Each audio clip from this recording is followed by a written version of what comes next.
ప్రారంభించామంటే ఈ రోజు గ్రామాలలో ఉన్న యువత మొత్తం కూడా పక్కదారి పడతా ఉన్నారు. ఎక్కడో ముంబై, హైదరాబాద్ లో ఉన్న డ్రగ్స్ మొత్తం కూడా ఈ రోజు గ్రామాలలోకి అలుముకుంటా ఉన్నాయి.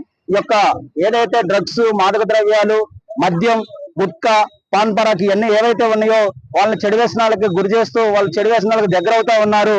అట్లనే కాకుండా ఈ రోజు కాలేజీల్లో కానీ యూనివర్సిటీల్లో కానీ డ్రగ్ కల్చర్ అనేది బాగా పెరిగిపోయింది.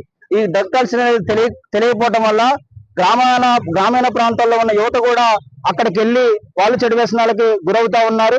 కాబట్టి ఈ రోజు ప్రభుత్వాలు కూడా చెబుతా ఉన్నాయి, ఫ్రీ డ్రగ్ సెంట్రల్ గా మేము మారుస్తాం, ఈ రాష్ట్రాన్ని మొత్తం కూడా డ్రగ్ లేకుండా చేస్తామని చెప్తా ఉన్నారు. కానీ మాటలకే పరిమితం అవుతున్నారు తప్ప ఎట్లాంటి చర్యలు తీసుకోవట్లేదు.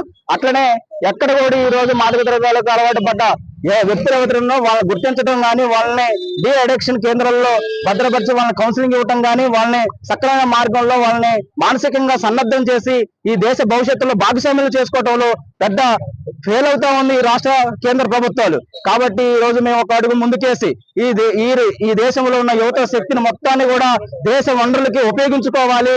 ఈ జిల్లాలో ఉన్న ఎవరైతే యువత చెడిపోతా ఉందో అట్లాంటి చెడిపోకుండా ఎవరినే చేసి తల్లిదండ్రులకు కూడా అశ్లీల వ్యాప్స్ కానీ ఎట్లాంటి చెడు వ్యసనాలకు గురవకుండా చూడటం కోసం